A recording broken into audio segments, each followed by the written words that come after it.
Welcome to the Sports Entrepreneurs Podcast. I'm your host, Marcus Luer, and I'm excited to cross over to Palm Beach Gardens, Florida today to catch up with Chris Lencheski.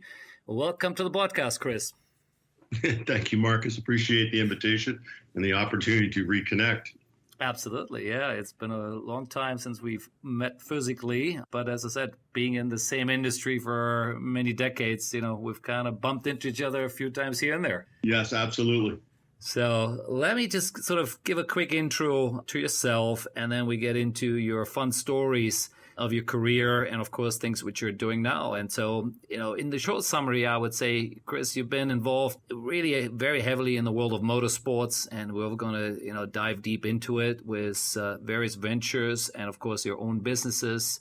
At one point in time, you are currently still deeply involved in the world of sports as the CEO of the Winning Streak Sports, and we'll get to that later. But you also had, various roles with MP Silva as a senior advisor to the board, and had really a good look at many different parts of the industry. So we're going to take a good look at all that, and on the back of it, I'm pretty certain we'll learn a whole bunch of things about the American automobile or motorsports industry, because that's clearly your forte here. And I'd love you to, when we're talking about it, sometimes keep in mind that we have an international audience, so you might have to explain a little bit the nuances and the different acronyms which exist there, which maybe outside the US not everyone would recognize who isn't familiar with it. So, and as we always do, let's get started right when it all where you started your career. And from what I can see, you came out of Syracuse University,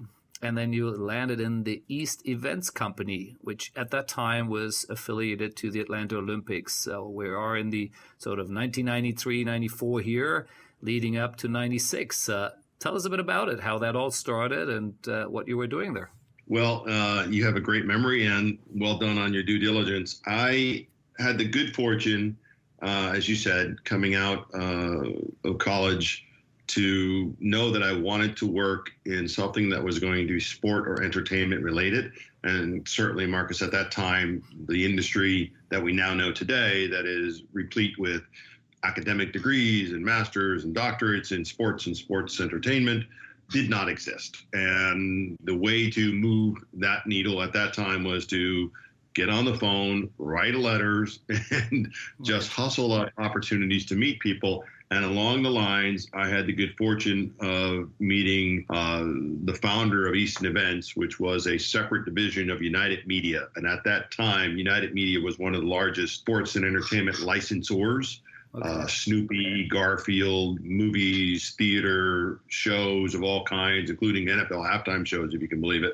And they had just been awarded the contract for the 1996 Atlanta Centennial Olympic Games through Atlanta Centennial Olympic Properties, which was the entertainment marketing and sales arm of ACOG, right, which is the acronym for the organizing committee. Yep. And the Easton Events Company, being effectively a sub-brand of United Media, had won the event management contract for the games. And of course, that was a new category as a licensee. And I always gave credit to Mr. Payne and a handful of the others, Ginger Watkins, for example, from ACOG, that they wanted professional management of not just obviously the games. The games were effectively in a handbook, how to run the games and what was going to be needed for the games. But this was now how we were going to address the standards and practices of management of rights and marketing of rights. And in my case, how to make sure that there was no essentially guerrilla marketing of the various brands that were going to be associated in Atlanta. Looking back on it now, it was clear that why Atlanta was going to be a very different Olympics, because in the U.S. we are privately financed. Our category with how the brand activate and how, more importantly, the brands who did not choose to be officially sponsored not rub away some of the luster of the rings or the marks of Atlanta. And my job at that time as the Olympic Marketing and Sponsorship Director for Easton Events was to integrate with the licensing team, the marketing teams, and work on activation strategies. I think it taught me a tremendous amount about where I thought the business was going to head. And it actually set a trajectory for me. In one case, specifically with McDonald's, because the then CEO, Ed Renzi, would become a lifelong friend and a mentor and later be on the board of my own company. But Mr. Renzi also taught me how to think about the scaling of McDonald's investments in sports, as well as why they were involved in Atlanta in the first place. But, wow. That sounds like a great way to start a career, diving straight into the deep end there of things. The part which sort of confused me a bit, because it says the official event management company. When I hear event management, I'm thinking the operational side, right, running the event. But it was actually, It sounds more like it was more the commercial side they were managing. So, or is it just a bit of a misnomer, or? I think it was such a new category relative to being a licensing partner. So think of it like Atlanta Centennial Olympic Properties wanted everything from the mascot to management of certain events in and around Atlanta to management of certain events around the United States and, subsequently around the world, to always have a centralized corporate identity and a structure and a set of standards and practices that could be followed universally, so that the brands knew that there was some continuity and that their IP would be entrusted with a group of people that involved certainly Chris Welton's group, who sold the partnerships, then to the licensing group that made the partnerships come alive. And rather than have 19 or 20 different agencies who might be involved in buying packages, they wanted one group that could effectively organize and keep effectively a line of sight for management of exactly how people were going to engage in the brands. And it was really ahead of its time. I think they throw away names much more carefully here today than they did back then. And the only thing they came up with was, we're going to make you the official event management company in the Olympic Games. So it sounded like we were doing everything. No, that's not the case at all. Right. We were merely responsible for almost fundamentally the activation and licensing oversight. Companies could choose to use us. Companies could choose not to use us. If they used us, we effectively had a licensing fee that we would return back to the Olympic Games. It was in the company's best interest to use us, because when it came to having the IP or the vault, Marcus, of things you could use, we were a single source provider. And so much like the NBA now has a team business services unit and the NFL has a club member business unit, the Olympics didn't think that way in the 96 or 2000 or 2004, 8, et cetera. Atlanta got them thinking that it was about intellectual property and the correct management of that corporate identity that would create value. And they were very much spot on. So good on Mr. Payne, Bob Hollander, Judy Steele, and the executives of Atlanta for seeing the future, 8, maybe 10 years ahead. Yeah, I like it. Interesting. Now, last question on there before we move on. So what was the business model? You guys got paid by who and how? We were ultimately passed through the licensing and or the sponsorship arm, and each deal was different. But for example, McDonald's was a Atlanta Centennial Olympic Properties partner.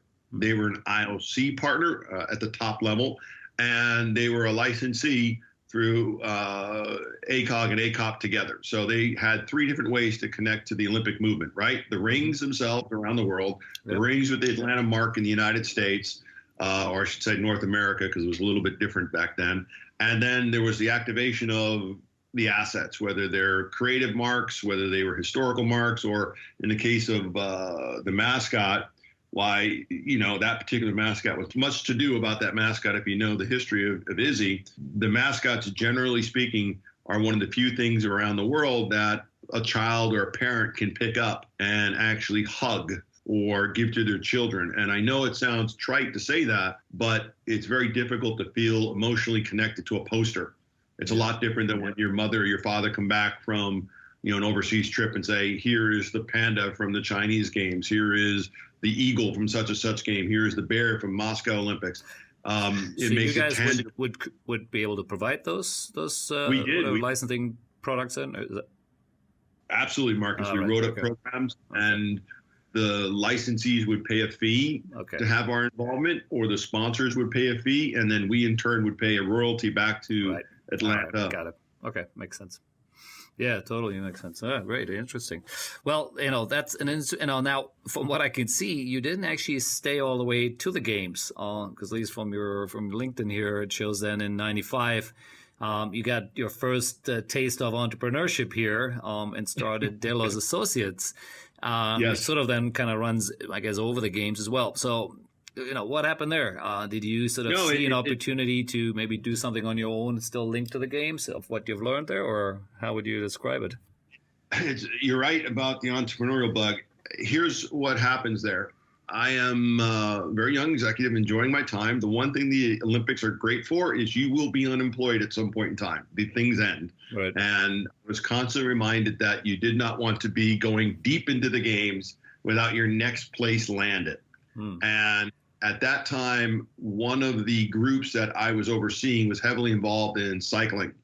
And for me, they approached me and said, we really like the style that you brought to this. We're looking for someone to effectively bring our program, in this case, track cycling, velodrome cycling, which has a very large global appeal, maybe not so well known in the United States at that time. And this obviously predates a lot of the success of track and road cycling or criterion cycling. Right. And fortunately for us, as I often say, we walked right into accounts. So knowing a lot of the partners, knowing that cycling was growing in the United States, they approached us, and I say they, in this case, what would be the trials, the Olympic trials, with an approach to manage that, sell that. And I thought that would be an interesting place to be. I also knew that the sponsors were also supportive of cycling as a gender neutral sport, as a global sport. There was a tremendous business behind the business of cycling in the United States and like around the world. A lot of people ride bicycles, Marcus, right? So it's very difficult to say I'm going to go run, track and field and jump the hurdles and throw a javelin, but a lot of people have been on their bikes, so it had an easy connection to the general public. They may not ride like Marty Nothstein, the ultimately, an Olympian and a gold medalist in Sydney, and an American, obviously, but they knew what a bike felt like, right? And I liken it to, people drive cars. They may not necessarily be drag racing or NASCAR racers or Formula One racers, but they've been behind the wheel. So we had this opportunity to go and produce that particular event. It came off very well. Our clients, involved everybody that was already involved in Atlanta. So it was easy with UPS and Home Depot and Coca-Cola and General Motors, who were all major partners of Atlanta. And we did some other things around the auto racing business at that time. It was starting to pick up here in the U.S.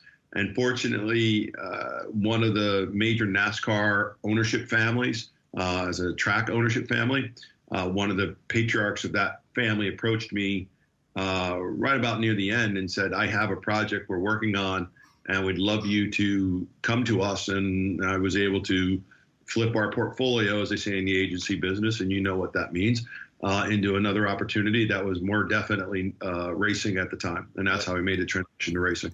Yeah, I was going to say, so that clearly is, it sounds like your first taste of motorsports there coming in. And that was, if I read correctly here, was Glenn Miller? Is that the name of the race team? Or No, Glenn was a client, very small ARCA racing team and maybe some NASCAR stuff.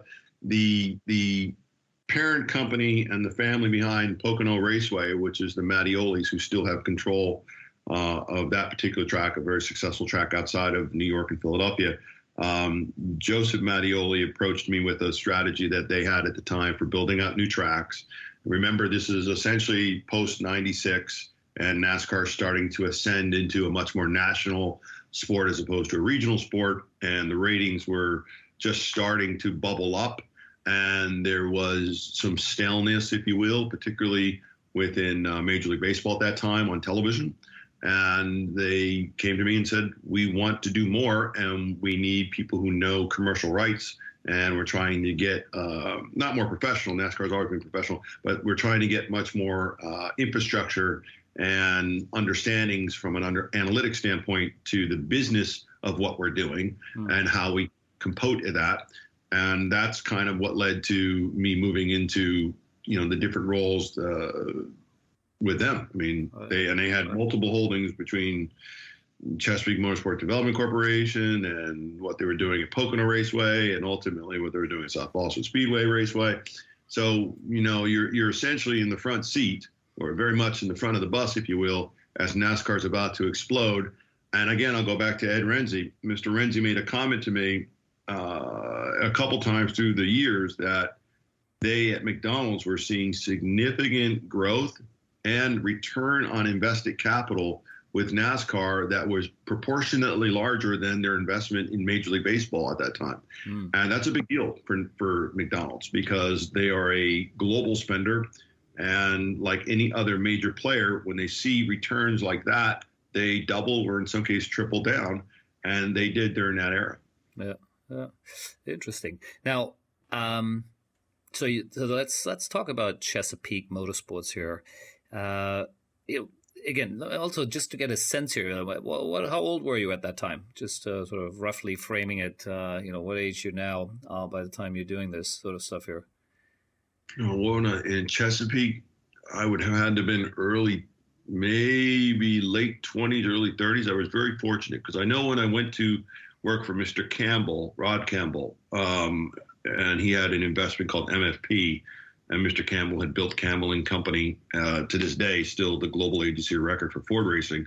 When I went to work for Mr. Campbell, I remember that because being CEO for the first time for someone else was a very deep and concerning issue for me because I wanted to be successful. I also wanted to personally not let down Mr. Campbell and his family. His wife, Sandra, and Rod were wonderful people to my wife and myself and our children. But I was 32 then, so I must have been a little bit younger than that. All right, cool. Yeah, it always helps to, give a sense of that. So Chesapeake, you are, if I sort of read it correctly again, it was all about advertising, sponsorship, licensing deals, bringing in revenue streams, looking at, I guess, some of your skills from you picked up at the Olympics, and then translating it into the world of motorsports. If that would be a best description of those a couple of years there? I think that's very fair. I think for me, now we have the benefit of looking back at what they say transferable skill sets, right? Mm-hmm. And we can look at it from an academic perspective. You don't know that, Marcus, when you're going through it. It was merely about connecting with people. I had a very good relationship with folks at General Motors from the 96 games. I was easily the youngest person at Easton events. And that's simply because Olympic Games, for those who don't know, don't pay well. Why? Because if you are a tenured executive and you're trying to break into the sports business, the Olympics guarantee you wonderful resume build. They guarantee you a tremendous amount of workload, but they also guarantee you unemployment because at some point the Olympics end, right?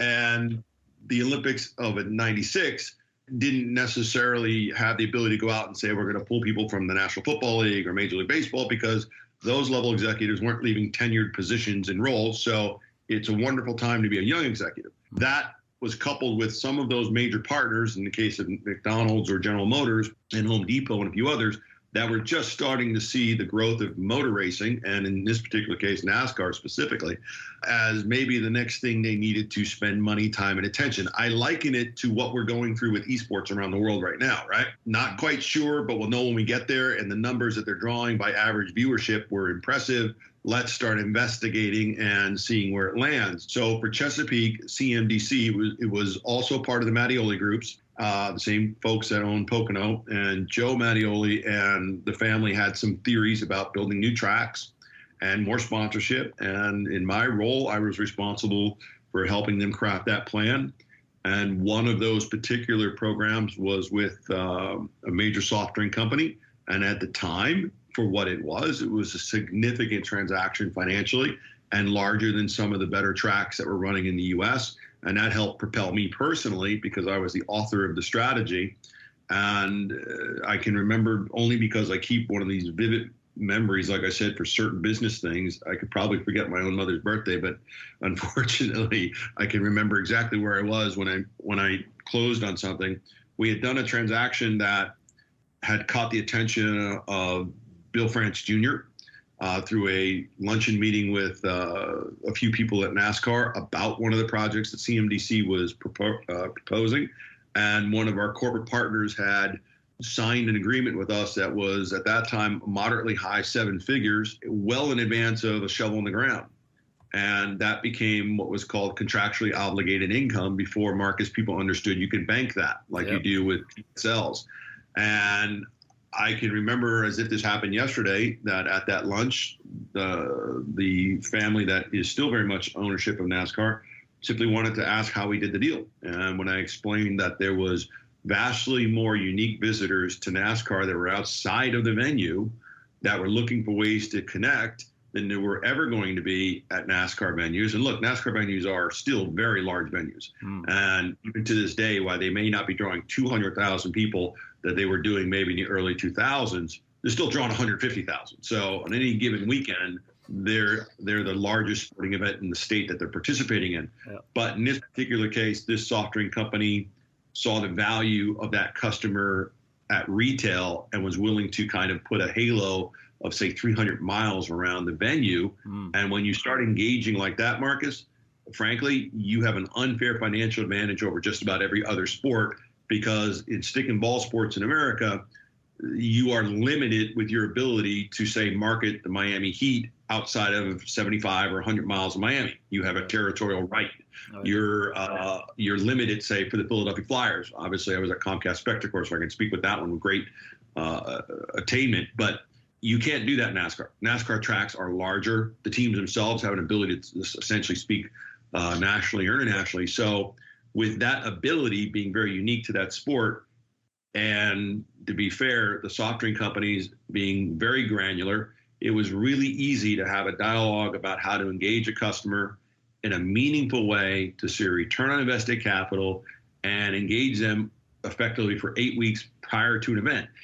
Marcus, you and I have both been around events our whole lives. If you can show someone a brand switch at a classically packaged good company, you can unlock tremendous amount of money. And so for me, on a personal basis, having closed that transaction and having CMDC, or Chesapeake Motorsports Development Corporation, be the beneficiary, and this proposed NASCAR track, which I believe was called Thunder Bay at the time, which was proposed for the Baltimore, Washington area, DC area, it opened up another layer of relationships with the France family that to this day I enjoy.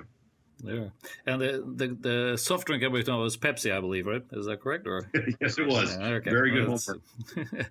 Now, all right. Well, let's move on to the MFP. You mentioned it already earlier. Rob Campbell there as the owner, bringing you in, being the marketing agency of Ford Motor, or Ford Performance Division, I guess. So talk a bit about that. The role there. You were a couple of years there. Again, how would you describe it? Your role was president, CEO. You said earlier, it was the first time maybe you were now a CEO, but for someone else. Again, there are all sort of names here, which again don't mean that much to me, but I'd love you to tell us a bit about it. The Monon Racing Team, and of course various other things you did with other car companies, etc. So talk a bit about it. What was the whole sort of remit of that agency? Sure. So let me make a level set here. So Rod Campbell and his family very much changed the trajectory to myself and my family and my outlook on lots of things in life.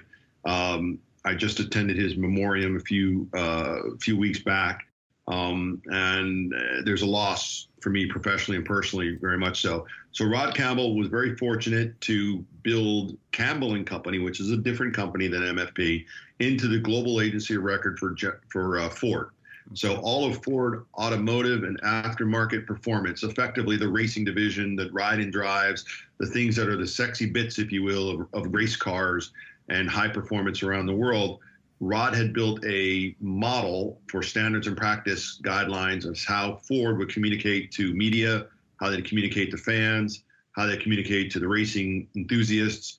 And that model was exceptionally well built. And Rod was also an incredibly good judge, I always felt, of people. He had a very good finger on how to get the most out of his folks, how to empower them for their own success. Rod had just sold a big chunk of his company, but remained obviously chairman emeritus of Campbell and Company. And he had some offshoot investments as a part of it. And MFP was one of those investments. It stood for Marketing for Fun and Profit, which was just something Rod was very much in tune with at that stage in his career. Mm-hmm. He had built, arguably, I thought, one of the nicest offices I've ever been to in Malibu, California. And I had actually been told through a friend in the racing business that Rod was looking for a CEO, and one of the candidates had dropped out because Rod was also a taskmaster. And this was very much servicing a gentleman who had been very successful. That would be a 24/7 kind of role, and it's not necessary for everyone. And this particular executive said, you'd be perfect for this. Rod's looking for someone that has had good experience, that wants to grow in this space. Obviously, we were having some measure of success as a company. And for me individually, certainly the Pepsi situation, as you aforementioned, was helpful because it's a very small world in the sports business. Yeah. And when I met Mr. Campbell, he interviewed me in his house right on the water there in Pacific Coast Highway and said, I've got this idea. I want us to be supportive of Campbell and Company. I want to be supportive of his personal investment in Mo Nunn Racing. Mo Nunn, Morris Nunn was a legendary engineer in Formula One, had Ensign Racing in Formula One, and would later come to the United States, Marcus, and be the top engineer for Ganassi Racing, winning 4 world championships in the IndyCar world. And with the support of Mercedes-Benz, they asked Morris Nunn to put together a Mercedes-Benz IndyCar program. And of course, Morris turned to Rod to say, I need someone to handle the marketing, the sales, and build out the commercial operations. I will handle the engineering. And Rod said, hey, I've got this MFP company. I'm trying to do something similar. Be supportive of what we do with Ford, but clearly Mercedes and Ford can't sit in the same house. And it's a different company. And I'm going to create it here in Malibu. And we're going to work out of Malibu, Detroit, and wherever else we need to be. And lo and behold, I get the interview. And when we get the interview, I think it's going well. And I remember this because, again, I told you I have one of these Rain Man-ish kind of qualities, I guess, positively about little minutia things to me. But I flew from Baltimore, Washington, because remember at that time I'm at CMDC, since you asked to get granular on this call. And I got on a plane in my suit and tie, flew out to Los Angeles, drove to Malibu, met with Rod and Sandra Campbell, and interviewed effectively the whole day.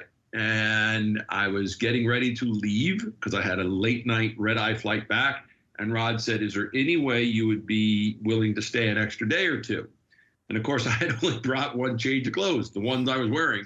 And I said, sure. Can I ask, is there something we missed that we didn't cover off of, a 9-hour day or whatever? And he goes, I want you to meet some of the other members of our organization.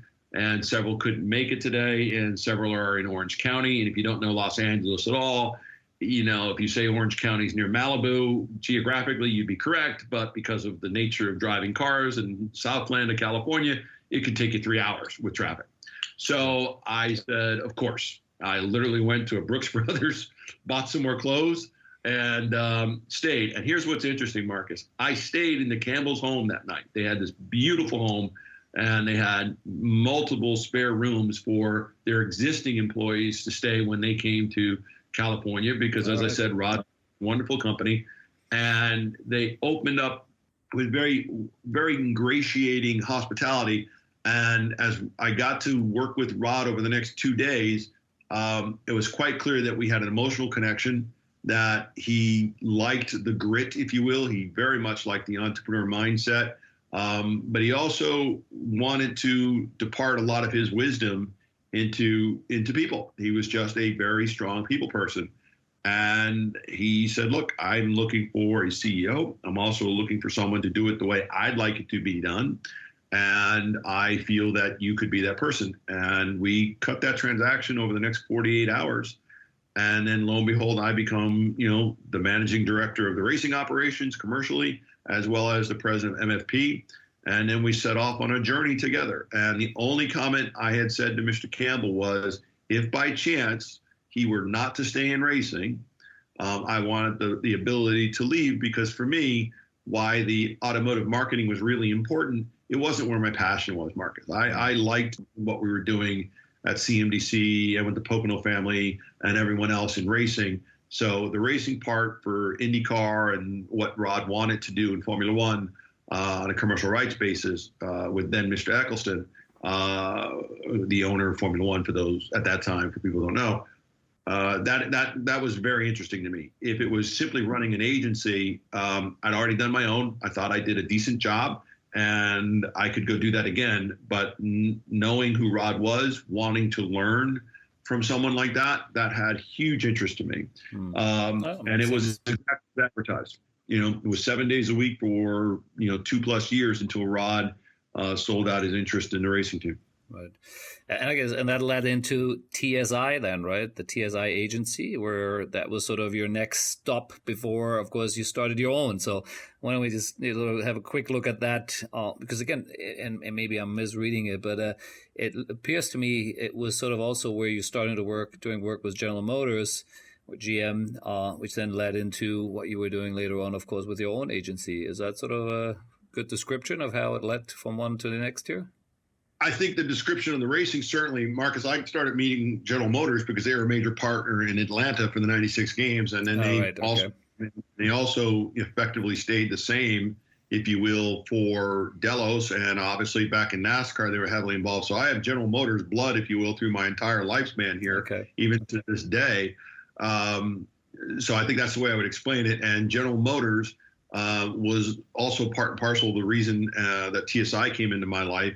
Because when Mr. Campbell said he was going to exit from the racing business, it allowed a little part of my contract to be effectively checked off, right? I could leave if I wanted to and pursue other racing interests. And as much as I really enjoyed who Mr. Campbell would be, and I would later work with Rod on many projects, and he would be hired actually by me later in life on a couple different projects that we were involved with. Just because of personal relationship and my enjoyment of working with people that I like. I was approached by another group that was building off an entire, what is now considered e-com, but essentially at that time was essentially licensing, merchandising, and social commerce. And TSI had built a nice little business with the American network QVC, which was at that time owned by Comcast, and I think Barry Diller at the time had some from now IAC. It wasn't IAC at the time. And they approached me looking for a small equity partner and a chief operating officer of their growing NASCAR operation, as well as their licensing, merchandising, and marketing agency. Mm-hmm. And that was a nice fit, because for that time, we were working on a project to not just obviously increase what we're doing in NASCAR, but also grow up QVC business, which wasn't necessarily something I was on every single day, but certainly knew the model and had a great team of people that were working on it every day. And it also led to General Motors' question of me if I could promote a Le Mans race or an IndyCar race in Washington, D.C., which later on we would actually go and do. That would become the Cadillac Grand Prix of Washington, D.C. Marcus, the one comment I've always said to people, looking back at it now, 20 years, is that I can call pretty much every partner I've ever had and talk to them as if I was talking to you, like you and I reconnecting 8 to 10 years or since 2007 when we did the first meeting, I think, in Singapore in advance of our Formula One work in Singapore. I can talk to them as if I was talking to them a week ago. And I've always said that, business will come and go. You're going to juggle balls, if you will. Think of a juggler. And the glass balls are people. Don't drop those. Business, that's up and down. It'll bounce up and down. Sometimes you win, sometimes you lose. Sometimes you get the better of a deal. Sometimes an unintended consequence is that you don't get the better deal, or it doesn't work out for the favor of the other person, and they may be some personal resentment or whatever. Those balls are rubber, Marcus. They will come and go over time. The glass balls that you're juggling, they are the people. They are the relationships. So for me, knowing General Motors, getting to meet Mr. Renzi, getting to meet the France family, the Mattiolis, the Campbells, these are lifelong relationships that have paid dividends well past their redemption rate, as they would say. And so TSI was a wonderful time. We did a great event together. Mr. Debadar, myself, and the late Don Panos, who was chairman of Elon Pharmaceuticals and the then founder of the American Le Mans Series. We produced the Grand Prix in Washington, D.C. To this day, there is a purpose-built Grand Prix track, 2.66 miles, built for that race next to RFK Stadium. And we ran the American Le Mans Series race sponsored by General Motors. It was the first, and Marcus, you'll appreciate this, It was the first North American sponsorship by Red Bull, a then unknown brand. All right. And we did the Red Bull paddock area. And I'll give credit to the ACO and American Le Mans Series because the paddock was almost right on top of the catch fence because we built it up high so the fans could have something in turn one to see.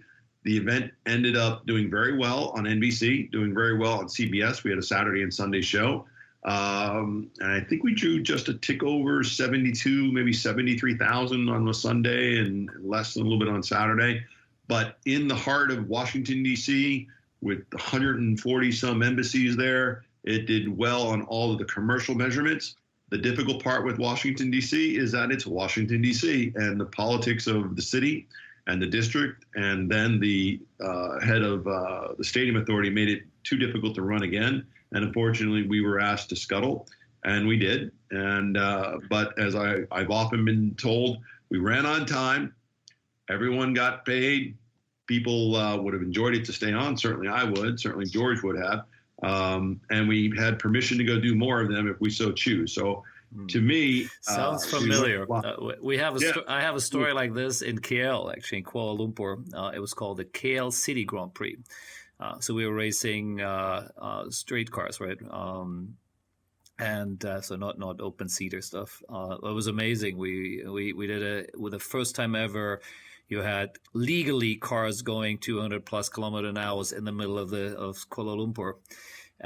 Similar, great event. It was all free, so we had a couple 100,000 people over the weekend there. It all looked commercially ready to go and really turn it into something big. And then, politics and certain other things got in the way. And it was a one-off only. So those things happen. But there are great memories. I think it was around 2015 or 16 when that all happened. But obviously it led to the next one, which is really where we want to spend a bit of time on now. And of course, is then, your own agency, Ski and Company, which you built and then ran and sold. And so there's a whole bunch of pieces to it, which we really unpack now, in the next, a few minutes here. First of all, let's just explain to everyone what does Ski Company mean. Obviously, it has nothing to do with skiing. So maybe just share that for a minute, and then we'll get into the business side of it. Yeah. Okay. So you're absolutely right. It has nothing to do with skiing, not to take anything away from skiing. So as I said, Mr. Rod Campbell was very influential in my life. Rod named his company Campbell and Company. It wasn't maybe particularly original because it was Rod's last name. For me, starting almost from the 96 games, those around me could not pronounce my last name correctly, which you did. Well done. So they would simply say Ski, right? Go reach out to Ski. Ski's over there, Ski's here. Okay, as my mother used to say, call me anything but not late for dinner. I don't care. And I always said, that's fine.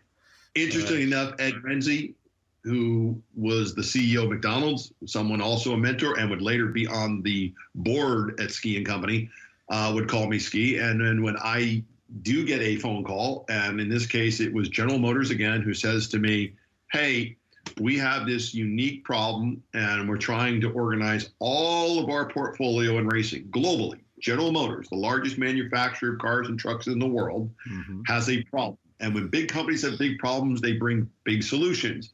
Fortunately for me, the people who were asking me to kind of lens out this were people that I had known now for 5, 6, 7, 8 years, and said, would you take a crack at writing or thinking about how we should be thinking about General Motors problems in the world of automotive performance, and specifically commercial rights acquisition and how we're going about it. And what you had was some very high profile, and these are the things that make for great movies, but it was quite interesting prior to the creation of Ski and Company that General Motors had put themselves, without telling too many tales out of school, a unique situation where their brand teams, Pontiac, GMC, Chevrolet, and I can go on, were effectively blindly competing against each other for property rights. Okay. So one of the more famous stories in American sports history is that the PGA, the Pro Golfers Association, was out bidding up for the official car of the PGA. And of course, General Motors had a major investment at that time with Tiger Woods, with the Pontiac brand, if I recall. and PGA was trying to capitalize on what would become Tiger Woods' ascendancy into who he was as a player and a seminal figure in sports. However, General Motors was separated, so each brand team didn't talk to each other. So here's the largest manufacturer of cars and trucks in the world, and the Pontiac team was the Pontiac team. Right. Yeah, they were so insulated that when the agency doing their job on behalf of the client, the PGA, was soliciting bids and going through the bid process, effectively it came down to two organizations. And they were kept bidding each other up and up, third round, fourth round, and so forth. And then ultimately it comes down to that, hey, today Buick becomes the official, I may get this wrong, I think it was Buick, becomes the official of the PGA. And it turns out that the group that they were bidding over 3 or 4 rounds to get it higher was literally 3 or 4 floors below them in the same building. All right, so what happens after that? Yep. Okay, timeout, right at the top, different leadership then certainly than today. They say we got to reset how we go about things because we literally just overspent against ourselves. Yep. This is not unnew. This has happened historically in these large companies once they get to a certain scale. So in my case, 2 executives that are still involved in automotive, who also I think as dear friends and mentors, David Pettit, who's currently at IMSA, which is a major sanctioning body in North America for sports car racing, and Steve Shannon, who at the time was the director of GM's racing operation. And Mr. Shannon would go on later to run Kia here in the U.S., and he now sits as an investor in the VC and private equity world, had asked me specifically to think on how you could organize General Motors to be quite candidly closer to how Mr. Campbell organized Ford. And could it be done? Well, Ford was very different in the sense that they were decentralized, but they were not necessarily operating in a vacuum, whereas General Motors was decentralized and operating in a vacuum. So it was the worst of all cases. And for me, I wrote the white paper. And again, remember I talked about that granularity of deal making. After writing the white paper, Mr. Pettit said, please come to California Speedway. We've got an event. I want to talk to you about this. And in the course of that meeting, he says, this is exactly what we need. And we'd like you to do it. And I said, David, that's fine, but I have a handful of people. This, what I wrote, was written for you as to how I would approach it with your checkbook. Because you will need an enormous amount of investment to do this at scale. And I think David's comment was, Chris, we buy everything by the ocean container at General Motors. So write it up. And that was the birth of Ski and Company. Right. So again, good fortune maybe favors the bold or the brave. How about the grit? We were just there. And we had built a good relationship on a personal basis with General Motors. And I left California Speedway with an agreement in practice to be the global agency of record for GM racing around the world, a single source PO. There were only a handful of these at General Motors. And in that world, Marcus, it changed the life of myself and thankfully many, many other people. We call them skiers now, I guess. That's what I hear from the people at Andretti or people who are still in IMSA or over at NASCAR that worked for ourselves and worked alongside me. But functionally, we then took the concept of GM, which does not race anything. No one races a GM. It doesn't exist. It's just a name. We took that concept and wrote the corporate identity and commercial acquisition strategy on a global basis, country by country, brand by brand. That meant we literally broke down England for Vauxhall and what it could compete in, Opel for DTM, what it could compete in, Chevrolet across multiple platforms around the world, the Shanghai Auto Group strategy that they had a joint venture with, Holden in Australia, Hummer in, I think this is how you and I met, Hummer in the MENA markets, particularly at that time, the Emirates were opening up. And when I came back to General Motors and said, here's the budget, here's how we're going to do this, great. And of course, that kind of thinking could only be scaled by General Motors. The corporate identity and the standards and practice guidelines that we wrote for them, shook up the tree definitely because we were asked to, because now suddenly different brands didn't necessarily have the decision capacity. General Motors wanted a filter through us to determine, was this the kind of company that can we do business with? Is this the kind of company that has the ability to pay? one of the most important elements for GM Racing at that time was to enter and win Le Mans. And they have successfully, with Pratt and Miller Engineering in Detroit being the team organizing the racing componentry of it. And at that time, Mr. Shannon and Doug Ducart, who's I think still with Ganassi Racing now, had a vision. And their vision was they would have one group like ours quantifying the level of investment and then soliciting around the world people who would be partners of ilk mind, like General Motors. General Motors thinks in terms of 10 and 15-year relationships, not transactions. Right. And I think that modeling would later be something that I know we shared through the years at the Motorsports Business Forum in Monaco, the same one in Singapore. I think when I came in to meet you the first time, that kind of thinking wasn't being done.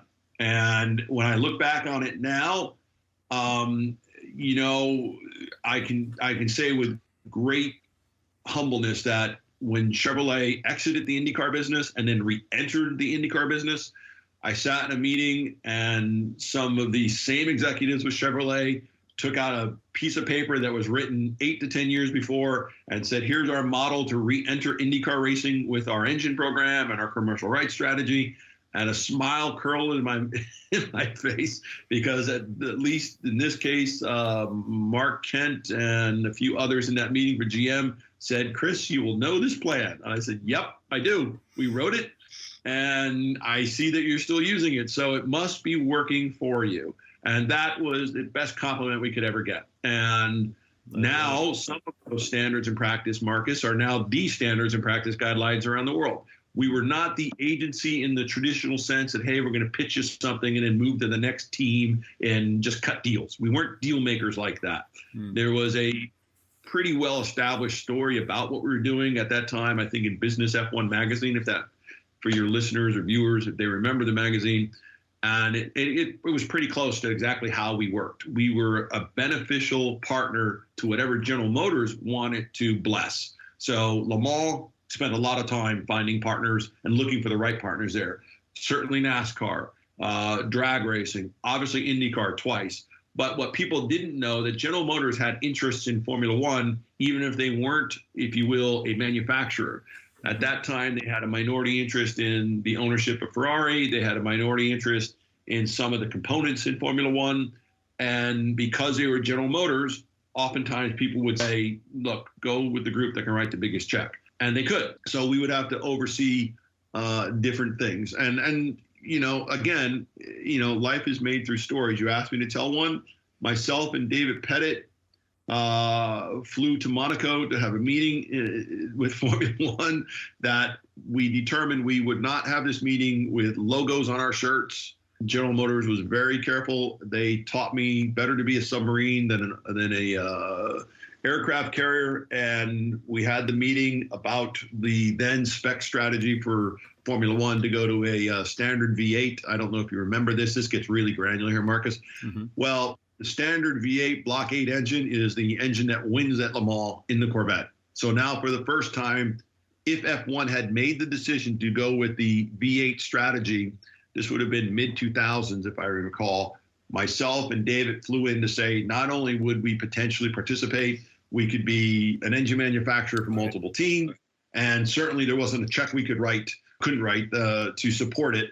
And of course, Formula One went another way. So GM has always historically said, if we don't actually sell it, we're not actually supporting it. So to their credit, they've been on that theme since the dawn of time. So, you know, we would be with GM for a long time. And of course, skiing company would branch out. Because of GM, we had scale. And we had real scale offices that were. Was it exclusive, as in you were not allowed to do and work with other companies? Obviously not in motorsports, but you know, in a general sense, or you were allowed to do other things? In the automotive sense, we were 100% exclusive. So yeah, that makes sense. So yes, absolutely. So much so that years later, when Toyota wanted to enter NASCAR, the then leadership of Toyota approached skiing company about, you know, could we have you maybe look at Toyota? And at that time, General Motors was contemplating, and they did ultimately decide to bring some of the business in-house. And I went to GM and said, look, Toyota has approached us. I have a lot of employees. I want to look after them and their colleagues or friends. One of the things I was always probably the most proud about Skiing Company was we just didn't lose people. I mean, every agency in the world went after our people. If I got one call, I got it a ton from Zach Brown's guys saying, hey, we want to hire this person. I love Zach to death. Hustler, works hard, has done a tremendous job at McLaren. But none of our employees ever left to go join JMI. None of our employees left to go join, I can name 6 or 7 other agencies. And they didn't because we had a very simple model. Everything you need and nothing you don't, and have respect for the professionalism, and let's enjoy ourselves. I mean, we're on Earth so little in the scheme of things. Make sure you take care of yourself. So if you are going to go fly and go to some other country on behalf of the client, take an extra day. Go see Saipan. Don't just see the hotel and the airport.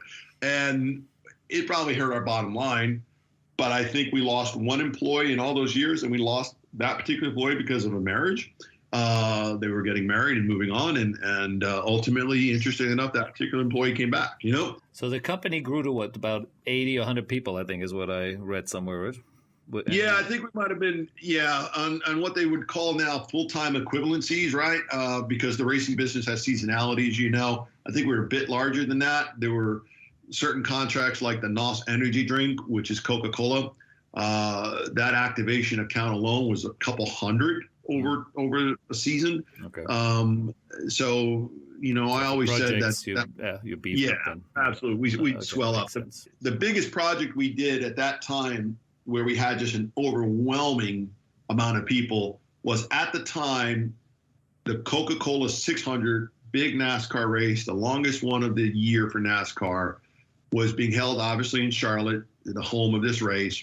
But Coca-Cola had not yet purchased NOS energy drink, and another energy drink was the official of NASCAR. And we had a really smart group of activation people. You can track this down somewhere on Google. We had gone to the Guinness Book of World Records, asked if anybody had approached them about the largest activation sampling strategy. No one had. We paid a fee to create the sector.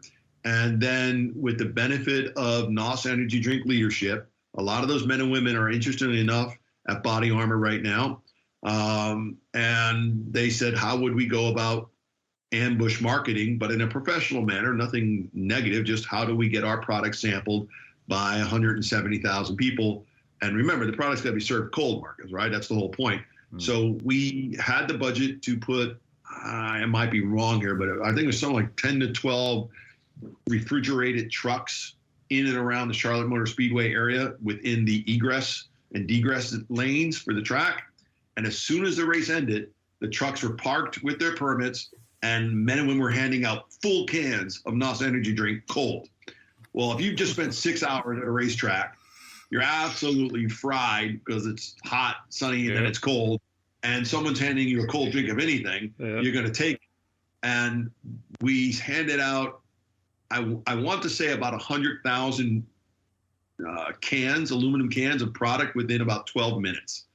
And that was great. What was even better was the immediate impact of people then going to convenience stores within 75 miles going, hey, where do I get it? And that's the power of social media, because it was just starting to come into play, saying, hey, I had this great drink, where do I get it? And of course, kudos to Mike Fine, who was running that particular company at the time and is now at Body Armor. Mike made the most of it and suddenly picked up a lot of C-store accounts. And those are the things that make a life. Yeah, they're great stories there. Now let's let's move on a little bit, but before we obviously move on to your next chapter in life here, you sold the company. Again, just unpack a little bit. The reason behind it was just someone making a great offer, which was too good to refuse, or again, there were other reasons why you wanted to move on, maybe, or sort of just what was the story there? Well, I don't think it's so much move on. I think for me, growth comes at a cost. And I had young children at the time, and anyone that's ever been in this space, especially racing around the world, you're not home. My wife had just gone through a pretty difficult bout of cancer and come through it. And I was also looking for people that wanted to grow the way we wanted to grow. And, once you have General Motors, frankly, Mark, as everybody's calling it, and then suddenly we get NOS Energy Drink. And of course, people knew the rumor that Coke might buy them, and Coke ultimately did buy them. And so you're sitting with General Motors, you're sitting with Coca-Cola. Come on, you got two of the global players in sports. Absolutely. And our board starts to look like a who's who. And the company grows, and now it's out of your hands, right? And it could get to a point where there isn't ever going to be a day off. And we opened up a small office in the Emirates to service a client called Union Properties. They were the builders of Dubai Autodrome, and there was a series of racing. I'm sure. Yeah. Paul's been on the podcast too. So we opened up a thing called Speed Car Series for them. In fact, Speed Car, if you remember, ran as the Saturday show with Formula One in Sepang and I believe Bahrain in conjunction with the Carrera Cup. And for me, we were approached by one group in particular, UK-based, that had a long history in Formula One. Mm-hmm. And I liked that model. And I very much wanted to see it thrive. And the leadership of that group at that time was something I was copacetic with. And had that leadership stayed in the way they did, I probably we'd still be running a skiing company, because to me, it really was about the people. And it was probably my first lesson in life about, quantifying that if there's change of control and leadership can move on when it's above you. But it's also a great lesson because for me, it was about the business. We never took dollars out. We always poured it back in to grow, get better. And I didn't have any kind of line of sight to say, well, we want to be here, we want to land there. We never viewed it from an exit strategy. However, at that time, Marcus, IMG's making calls, the early entrants of other agencies are saying, hey, what are you doing? And we start fielding those calls. And several of them were all friends, all very well respected in the industry, but they didn't really actually have Formula One experience. They didn't really actually have deep set racing experience. And racing in North America was growing. And the energy drink group and the convenience store group and the classically packaged goods group, very different than saying, hey, I'm an agent for a player or something. And we weren't agents. We weren't transactional. There's nothing wrong with it, but we were thinking more, how do we make a brand switch from one product to another, utilizing a platform of racing or football, soccer, or something like that. Because skiing company would grow into doing digital programs for soccer clubs. It would grow into running events for. So who eventually bought the company? Actually, I have to admit, I'm not even sure who ended up buying it. The ski. The company was bought by a new co of a collection of people from a company called CSS Stellar, but that was not the ultimate buyer. The ultimate buyer was principals from CSS Stellar into a holdco. All right. Okay. Yeah, I am familiar with CSS Stellar, but I have to admit, I know. Right. So they buy, and then, as you said, there were some management changes, which sort of, I guess, eventually means you're moving on here. And you set up, I guess, sort of a new group there. How do you pronounce that properly? Phoenicia, is that correct? Well, Phoenicia was born when Phoenicia was born almost the same time I sold skiing company, only because there were several men and women that were not going to be interested in staying into the new co, or they had been with me for a long time and they wanted to stay. And there were things that skiing company were going to go do that had no involvement with me, or in some cases now I'm only a minority owner, so I can't really speak about projects like F1 in the cinemas, things that were going on in South Africa and the African continent that I had very little insight for. However, our cash flow was very good, so our funds were being utilized to do these other things, and I felt like, well, if these people want to stay and they want to do something, we'll put them in Phoenicia. And we'll do some other projects that are not necessarily competitive, or some other things that I'm interested in doing. I learned a lot of lessons in skiing company, and I always take those lessons and I say, okay, would do this differently in hindsight and would do this differently going forward. I also found a lot out about myself, because for me, I didn't like the idea that people were numbers. What they made was a number. What their return on investment relative to time was a number. And, the other side thought very differently. We were going to drive to a certain number no matter what the situation was on a human basis. And to me, I was like, look, you're missing the point. We built our business by doing business the same way, the same manner, every day, being consistent. And stability is the key for brands like General Motors and Coca-Cola. And if we weren't going to have that in the persona of the very same people who they trusted, that was going to be really, really difficult for me to see the success that way. And history served me right. And fortunately for me, those same brands that were very much part of skiing company success then are in a lot of ways the same people who pick up the phone now and say, hey, we'd like you to take a look at it. So Phoenicia sits here about 12 years now, I guess, 10, 12 years. And we've had different iterations. We've done different projects. Obviously, we did a return to IndyCar racing for Newman Haas after Paul's passing. Bertie Haas, Carl Haas's wife, asked if we would step in and attempt to rebuild a strategy to go back and be successful, particularly for the Indy 500. And we put a program together with Telemundo and Oriol Serbia, a race car driver at the time, to go back. And I think we finished fourth, which is pretty high up, and they did pretty well with that. And I enjoyed that very much. We did a number of different projects in football, assisting teams in acquisition, buy side, sell side type stuff. We're not and have never been financial advisors, but when contractually obligated income became a huge part of naming rights, Marcus, that became a big driver. And frankly, Formula One deals are as big or bigger on an annualized basis than most naming rights deals. So we built this window of being very good with multiple comma deals. And now the Rolodex was what we were doing in the APAC, what we were doing in China, what we were doing in the Emirates. And as people woke up to those markets, it's easy for you. You lived there. You and I met, I think, in 2007 when we at Skiing Company were doing advanced work for Formula One, going into Singapore for the first night race.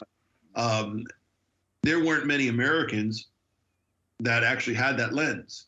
And there certainly weren't any at scale. And I would probably say only ourselves and JMI were probably the only two that actually had that foresight at the time. And for me, it led to, a lot of the other things I would ultimately go do, both at Comcast Spectacor and even to this day with Phoenicia separately, Yeah, no, definitely interesting. And like I said, we got so many different facets of what you've been doing. And so I want to just pace ourselves a little bit so that we do cover a little bit of all of it before we're going to run out of time here.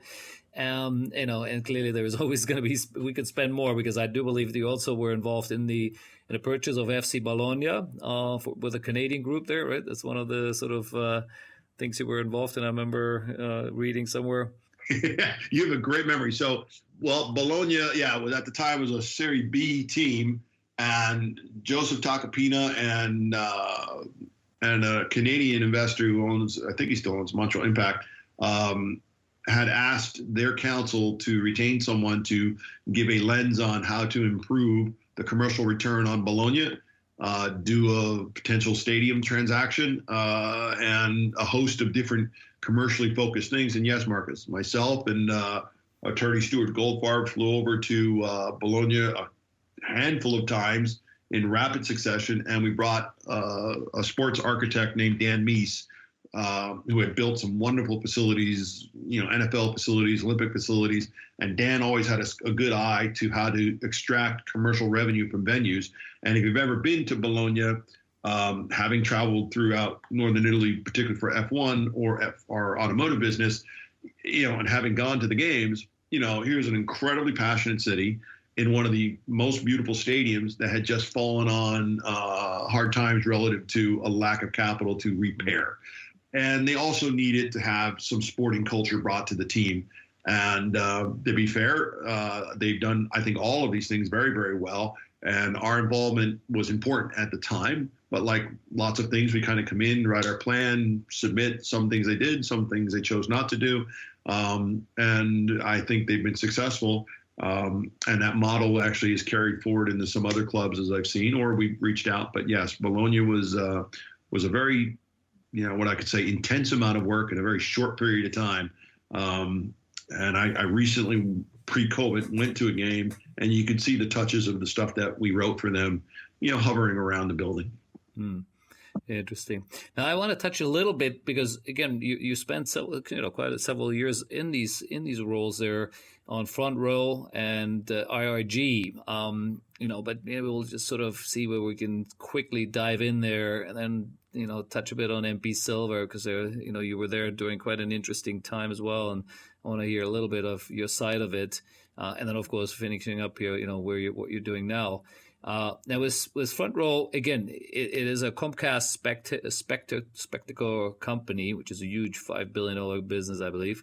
But I'm not sure everyone in the world knows really what they're doing. Maybe you just describe it real quick, and then of course your role in there as the president at that time, right, of Front Row Marketing. Sure. So when I sell Skiing Company, we create Phoenicia. We're doing some work. I'm enjoying my time, but when you have one of these kind of unique events in your life, there are things you can't do, right?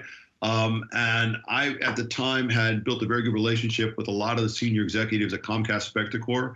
Comcast Spectacor doesn't trade under that name any longer. I think they're Spectra, and now they've been purchased by Oakview Group, or I guess pending federal approval because of the nature of the business and the scale, they will be purchased by Oakview Group.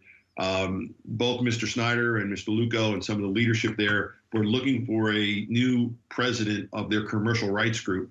Comcast Spectacor kept a company called Front Row Marketing Services and Front Row Analytics as a wholly owned subsidiary, but with a different name that would do the advanced work on naming rights, premium seat licenses, build outs of commercial arenas, and in some cases, stuff right there in Singapore, where Comcast Spectacor is 1/3 investor and owner-operator of the Singapore Sports Hub. All right. Okay. And so, again, global company looking to expand principally in the Middle East, where we had a lot of success. And obviously, Comcast Spectacor, I say we, the Phoenicia side and the ski side, had built Zayed Stadium in Abu Dhabi. And these are management companies, no differently than you see AEG or Oakview now. And their current CEO is going to take an early retirement, and particularly the leadership at the time wanted someone from an outsider's perspective. They had had a lot of B-level accounts inside the company. They wanted to get more aggressive globally and go after, say, a Formula One or an EPL or America's Cup. Things that took a little bit longer to actually germinate and then ultimately acquire and then ultimately sell. And they had great men and women there, but they didn't have anybody with that CV because everybody had come through the system. And so I had owned and operated for a very small period of my life, IHL affiliated professional hockey team. The affiliation was with the Philadelphia Flyers, of which Comcast Spectacor owned.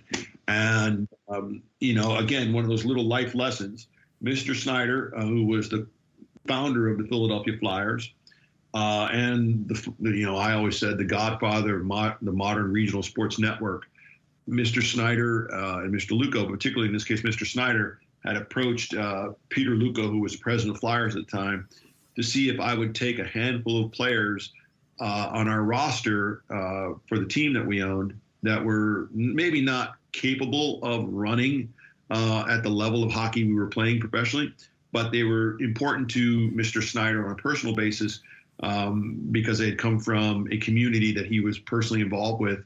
And I said, sure, I can't speak to the hockey business. I'm not going to suggest who's going to be on the ice. We have a professional coach that had come in from a scouting role with the Tampa Bay Lightning, if I recall at the time. And but I can definitely get him to camp because I own the team. And when they got to camp, they were treated really well. Our mentality was we were going to treat them as if they were in the NHL. Sometimes we succeeded, I guess. Sometimes we failed, but we were going to treat them with a level of acumen that I always saw the Flyers treat their players. And that was a big element, Marcus, for Mr. Snyder, because apparently later on, other affiliated teams, and the Flyers, I think, had 2 or 3 at the time, that where they were stashing players around the United States, just didn't take them or didn't even want to listen. And my attitude was like, look, you're the parent company. I enjoy the relationship. Of course I'll take them. I can't say if they'll skate or not or actually play. And one of those players ended up actually making the club or playing on the club, I guess, as a backup goalie. But it wasn't even that. It was the fact that here's the owner of the team saying, I have a request, and it's a modest request, and you don't have to fill it, but if you would, it would be helpful. Sure, that's the answer. So for me, Marcus, this business has always been, the answer is yes. What is the question? We'll find a way. And that led to a dialogue that I had with Comcast Spectacor. And there's a lot I enjoyed at Comcast Spectacor. A lot of great people. It's wonderful thinking. But there's also some very interesting takeaways for me. Having owned and operated my own company, having run at a really smart and fast pace to be successful when it's yours, Comcast didn't move very fast. And, there's an interesting story in one of the major trade publications here in Sports Business Journal in North America about my time there. I didn't solicit the story. It was written about what was going on around the NHL at the time, and Comcast Spectacor being who they were. And the story came out, and it was both the best and worst day because I had very little to do with the story. I'm not here to write the copy, but the copy was accurate and it portrayed what was a successful component to Comcast Spectacor. And we were having success by every measurement, and it was successful to the group, but it paid a little more attention to me than I would have liked. But then again, I was the only X factor from one section of the company to now suddenly a very definitely different company, because we did now have the America's Cup as a client. We did now have Norwich, the EPL, as a client. We did now have Formula One on different projects. We did now have the things that they tasked me to go get, college football championships, like the Fiesta Bowl and stuff like that. And, coming from, again, running your own agency, the clock never stops. You're always on a 2-minute clock, right, as they would say in the U.S. But at Comcast, why it was think fast, it might have been act slow. And I found that to be a little bit disconcerting, because my view was, look, we're going to do our business ethically always, honorably always, but we are going to pin our ears back and go. And if we wait, we will literally wait and put ourselves out of these gigs.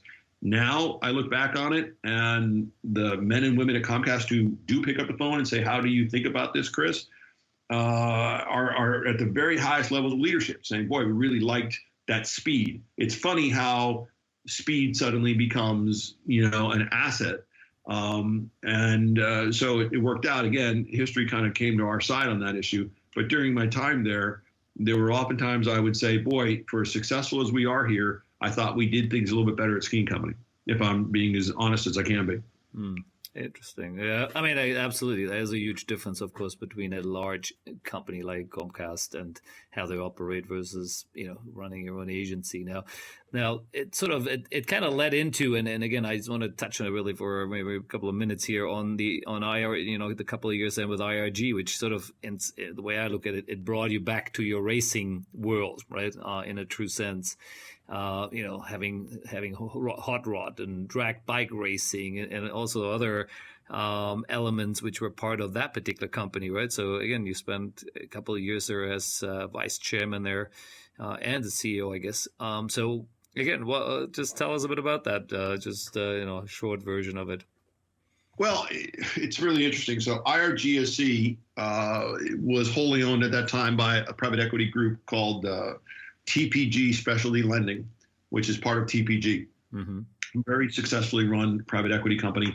I did not understand what change management was per se, because I did not know that was really a thing that it would later become. And they had run aground on IRGSC, and they had overexpanded. And in some cases into Australia, they overexpanded and did not properly file the way they should have filed, maybe in a lot of ways. Not deliberately, just, oversight really by the leadership at the time. And the ownership group was changing, and large headhunter said, look, we need people who know motor racing, certainly motorsports definitely, can reset the clock here, and then we can decide, do we keep it? Do we sell it? What do you want us to do with it? Okay. And for me, I love a good challenge. I've always viewed my career, for better or for worse, like an actor. I did not want to be pigeoned into just racing or to just analytics or to just marketing, activation. I very much wanted to look back at my career at some point and say, I had an opportunity to play different roles, meet different people, and enjoy my life. And I looked at that going, you know what, this might be a good opportunity. And it was, but it was very definitely one of those things where you're walking in and you're going to have to quickly assess who's staying, who's going, where the bleeding is happening, and can we reset this thing and reset it quickly? Because specialty lending was a different unit. It was already a unit where products go to where they're not performing well, and we had to make a lot of tough choices very quickly.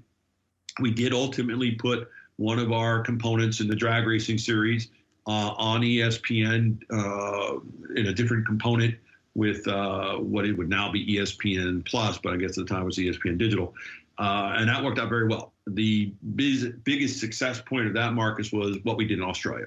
The IHRA Australia outfit running in Sydney, running in Willow Bay, running in Perth, is incredibly successful. The men and women down there have done a great job, particularly Maurice Allen, who's the president of IHRA Australia. I installed him there. He was a great find, and that thing has really thrived. Now, because it's a turnaround, different parts get pushed to different spots or get moved around the portfolio. And in some cases, I understand that they're selling different parts of it off. But it was a short period of time that I very much enjoyed.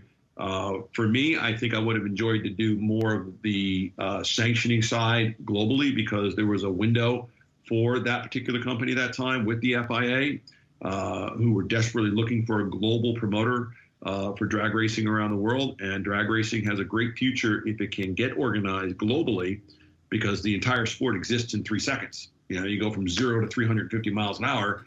It's the ultimate Instagram or TikTok sport. Right. And coming from Comcast, where we had a multi-billion-dollar franchise in Fast and the Furious, one of the first calls I made was to NBC Universal, who said, "Hey, we get it. How do we get involved?" And we couldn't ever come over the top. There were a lot of people trying to configure, was this the right move? How much risk were we at? And risk profile becomes an issue. And there was risks. There's no doubt about it. And the risk profile was pretty deep on anything new. And in our particular case, because it's global and it's new and we're trying to repair some of the issues, it was just too early. But as I look at the FIA, or as I keep in conversations with the side here in the U.S. that represents it, I look at drag racing and I say that particular form of the sport, as you well know, exists in just about every country. And it's not yet organized globally. And someone will come in, maybe private equity, maybe an individual investor, and they will organize that sport, and it will exist literally for the tell me, show me customer that is interested in watching speed. And it's gender neutral, and it can happen in, essentially 3 seconds, and you can literally put it on your Apple iWatch. And that's. I mean, I have to admit, seeing how big RIG is, and I had really never heard of it. It's definitely an interesting group. Running thousands of events around the world. I guess owning tracks, owning races. So. Yeah, I can imagine. Now, I want to move on a little bit here to another really interesting one, and that's our buddies from MP Silva. Interesting enough, I haven't had Andrea on it yet. Hopefully, he'll join us soon, eventually, and obviously hear his sides of the story here.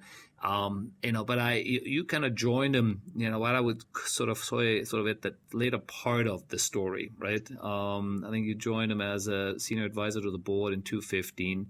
Obviously, the company then was sold, I think, somewhere around 2016. And then, as we all know, sooner or later, unfortunately, it kind of folded. So it really was, I'd say a great agency, collapse here, which is, documented in many different ways around the world. Depends on who you ask, as usual, right? But you obviously were somewhat part of it, and I'm sure the usual certain things you may not be able to say out loud here. But I do love to just spend a little bit of time on that, on your perspective of it, right? Because you run your own agency, even though it was very different than what probably MP Silva is doing, right? Which was mostly a rights trading agency, right? Where you take potentially very large risk and different probably than what you were taking in ski. So it is a different business, a different model. It has huge risk, but it has also big upside when you get it right, right? Yeah, I So think you're right. let's talk a bit about it because again, Sure. and MP Silva is again reasonably. There are similarities to what my company is and was, with TSA. So I can identify with this space very well. So tell us a bit about what when you joined, what you were doing for them. Especially, I guess, a bit in the U.S., and then a little bit of what you saw, what happened with the Chinese and after.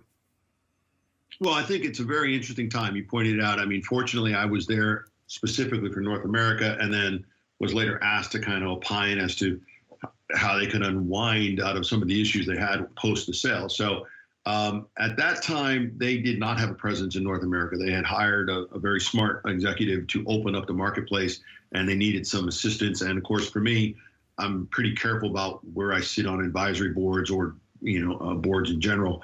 But I knew this particular executive and had a great relationship with he for a long period of time, and advising what they wanted to do in the U.S., which were more naming rights type transactions, securitized leagues like the NFL, NBA, et cetera.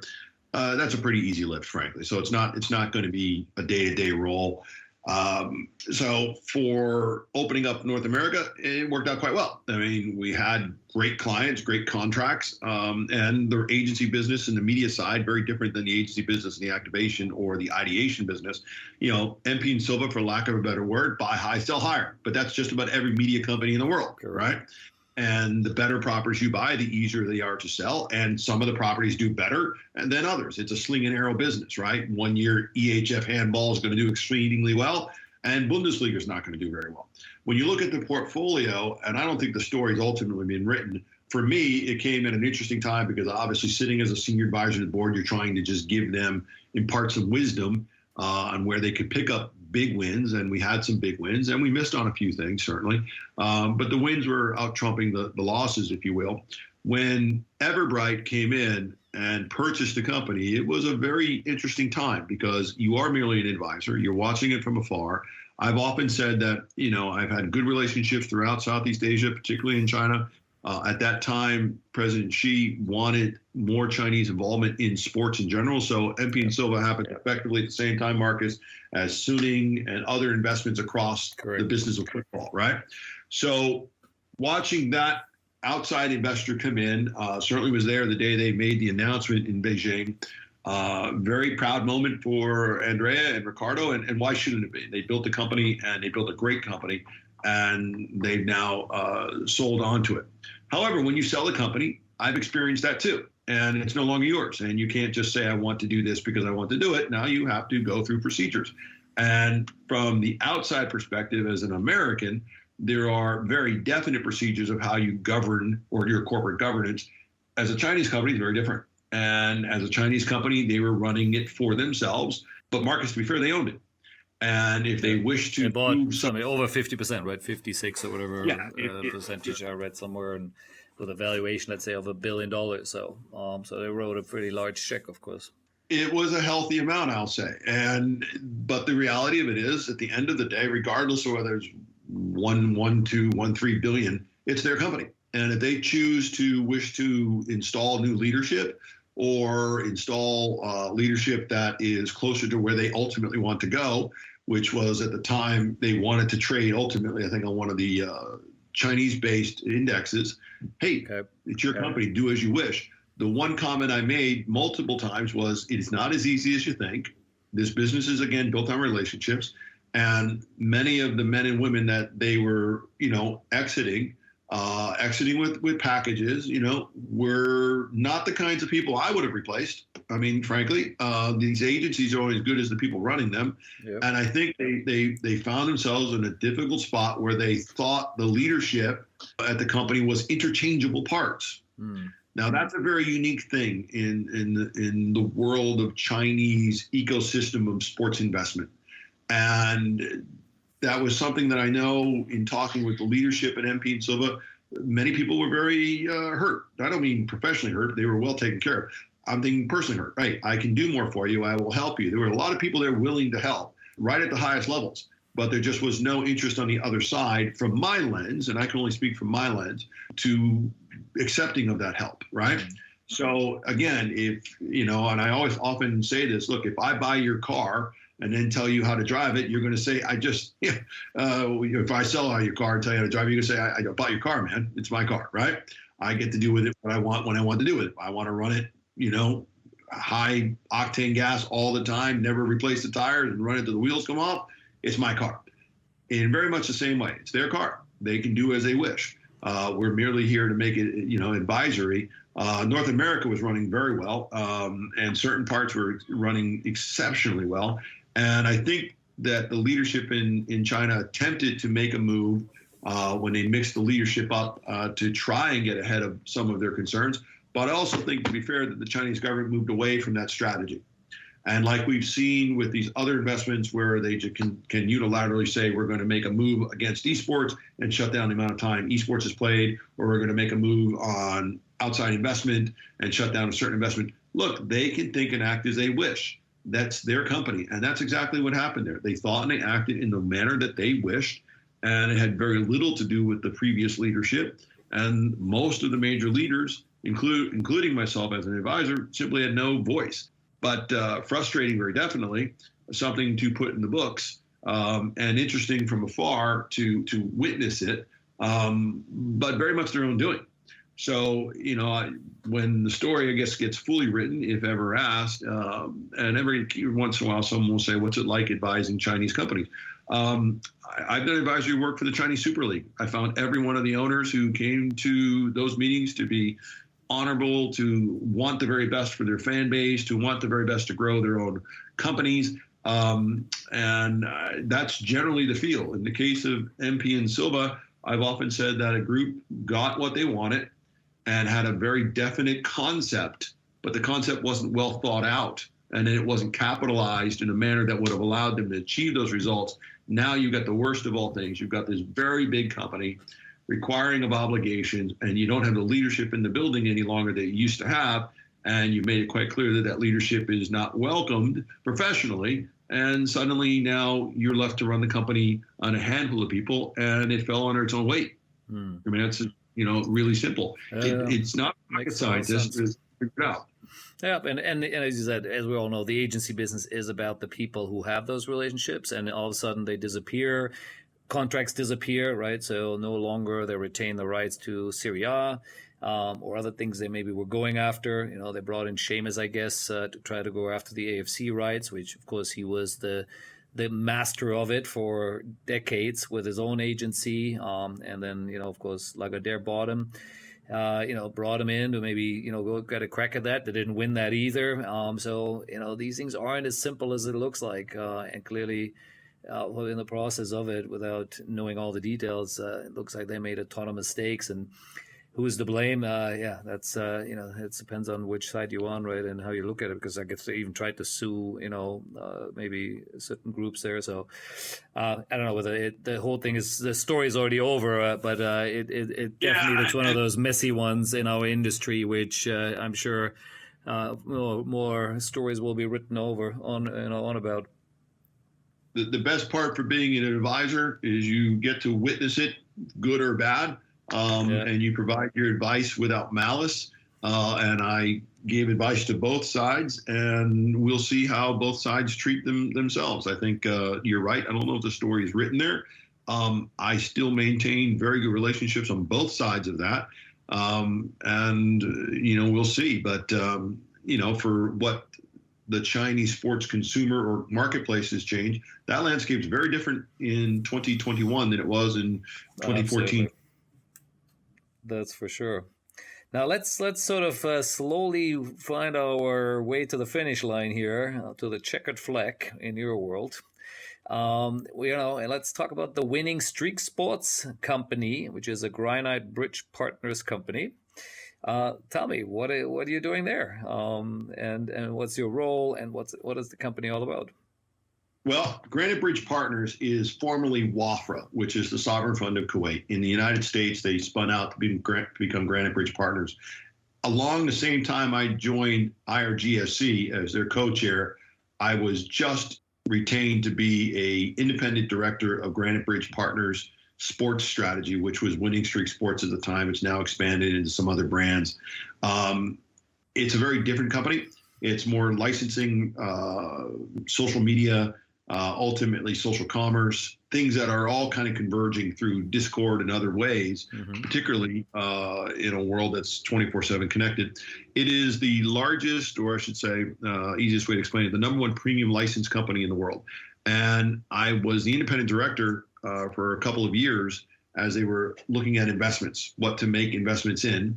And somewhere in late 2018 or early 2019, probably early 2019, it was clear that there were some investments that were moving along really well and some that weren't. And several of the members of the board had asked if I'd step off the board, which I'm still on, but if I would step off the board and go to more of a day-to-day role to get them through some of the hurdles that they were facing. And look, I work with friends, and it's always an honor when they say, hey, can you do this? And I said, look, I can certainly do it. I'm not going to move my family, but I know these leagues. I've known them a long time. We can address these questions that are coming up. They weren't quite ready for digital, frankly, Marcus. And that was becoming ever clear almost daily that we weren't just adapting fast enough.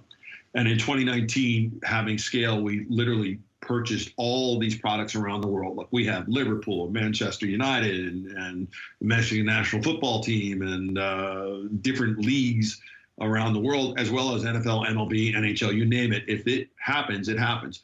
The licensing and the social commerce side, the e-commerce side is merging very definitely here. Lots of moving parts here, particularly with a client in Fanatics and a relationship we enjoy that I had deeper relationships before I even joined Granite Bridge. So Fanatics is a client. So you guys produce the product and they sell it, or how does it work? We do both. We actually make products for them directly, and then they will effectively utilize our products. Like last night, several of our products are effectively licensed. We're the only manufacturer of something. For example, the Dynasty product, which if you don't know globally is the very things that they hang up in the banners or arenas after someone wins a world championship or a Champions League event, right?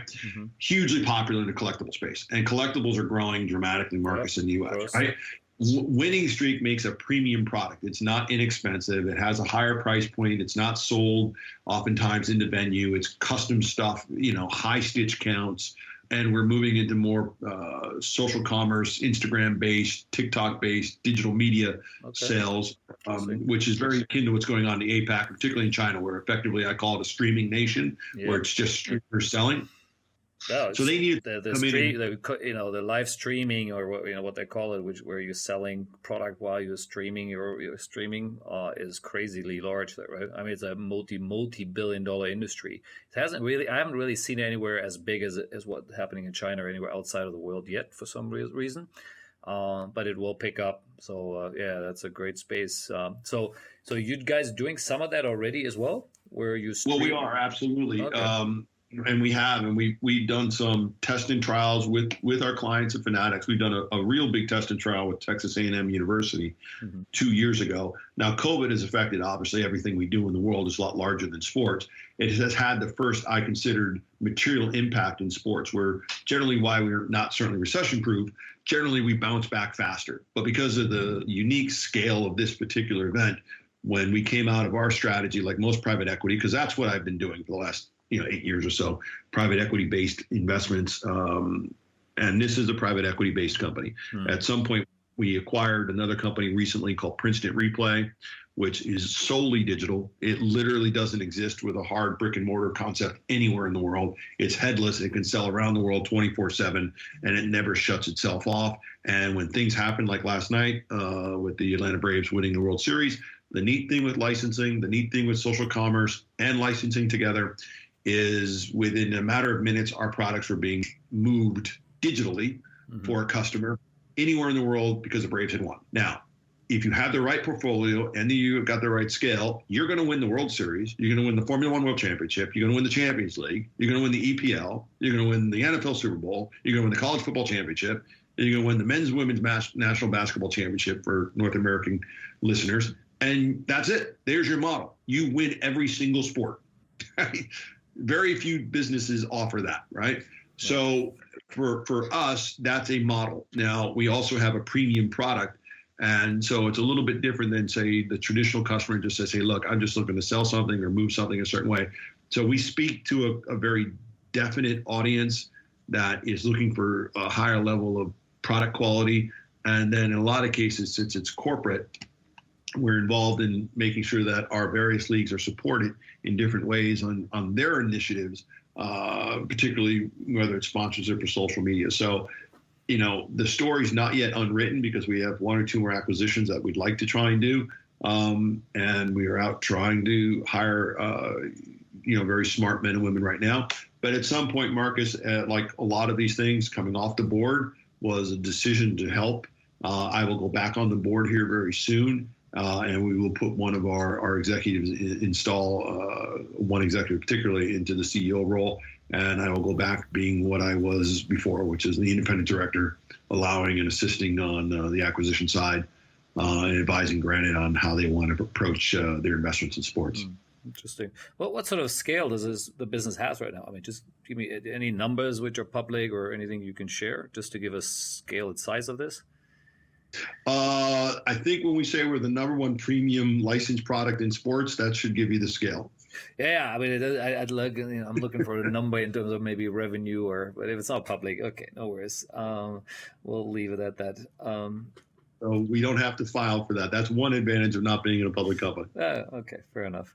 Interesting. Now, look, I have to, again, I haven't really heard as much about it, but I will definitely do some more homework on exactly what you guys are doing there and what it is you're doing in this part of the world as well. Now, as we're closing in here now, we've got almost a good hour and a half of your very colorful and interesting career here. I know you also do a few other things, right? I think you are an adjunct professor at Columbia University, I guess, where you teach. And of course, you are sitting on a few other boards and other representations. So definitely keeps you busy. There's no doubt about it. Including all the stuff you were just sharing, what you're still doing right now. So, Chris, thanks for your time. It's been a lot of fun. But any last thoughts here? Marcus, like I said, I've been able to be fortunate to talk to friends and colleagues for 20 years, as if I just talked to them a week ago. When you and I first met, it was because you were growing TSA rapidly, and it was having success after success after success. And I wanted to, as they say, pony up to what is this guy Marcus doing? But we were also getting our accolades for the men and women at Skiing Company, and clearly our worlds met, I think, in our advanced movement for Singapore. But here we are many, many years later having the same dialogue box about just being successful. Look, success is not easy. It's never linear, and it's not a ladder. I've done the adjunct professorship at Columbia now 7 years, and I only teach the graduate students or the graduate candidates that in the sports business, it's not like a ladder. Think of it more like a spray paint can. And you're going to spray over transferable skills, and you're going to juggle those balls again. The glass balls are people. I have the good fortune, as I know do you, to pick up the phone and call people as if I was talking to them yesterday and having not talked to them for 10 years. Right. Anybody could be in the sports and entertainment business as a young executive. It requires energy and grit and perseverance and a willingness to trudge through the early days. When you're our age, and we're not that old, okay, let's be clear, and it's still a very young industry and pivoting to esports. I sit on an esports board that I'm very proud of to be on their board. I'm very proud of the relationship we did with that board with Disney. I'm very proud of the relationship we do with the colleges there. I'm very proud of the men and women that have been installed there. I'm really proud of the work that we do at Granite Bridge Partners and Winning Streak Sports and Princeton Replays. I'm proud of what we do at MyyTake India. I'm proud because these are friends that I've known my whole life who say, can you address a question? And we're going to go solve it. And for me, these kinds of opportunities to do podcasts, you learn something every day. Now, in the sports business, I've always said you're getting bigger or smaller every day. There is no middle ground. It's really very simple. And if you do enough of the math and enough of the hard work, it will work out. But you have to be confident. You have to stick to your guns because you will be challenged. And there's more than a few challenges that I know you have accepted. And you come through the other end. I know I have as well. And you learn a whole lot about yourself. It's easy to be in the sports business when everything's going really, really well. It's much more difficult when it's not. And so you learn more about yourself with those challenges than you do when, hey, you're winning races, you're winning championships. And so I've enjoyed the entire journey, the good and the bad of it, but it's about the people. And I've always focused that if we service that end or the client's needs of what they're trying to accomplish, this business is very simple, like most good businesses. So, I look forward for the next 10, 15 years of my career and deciding where I get to play, because the advantage that you and I both have after doing this for so long is that people call us saying, what do you think? That is the privilege of working the last 20 years very hard for your customers and putting them first in a lot of cases before anything else, making sure that their success was very much measured ultimately in your success.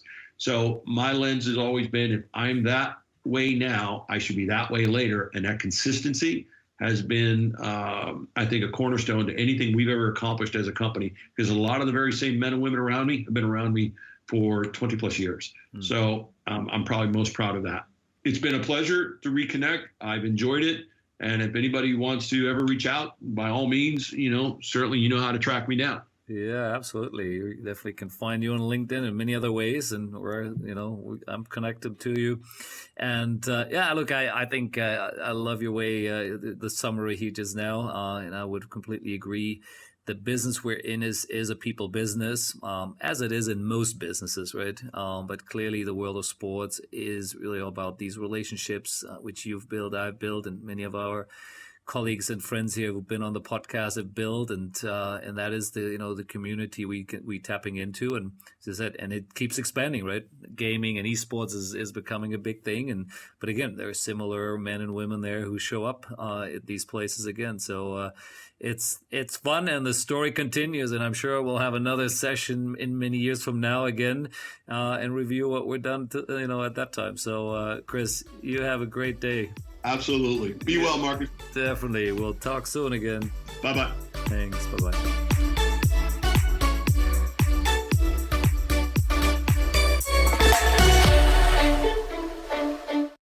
The Sports Entrepreneurs by Marcus Luer podcasts are a collection of interviews and stories.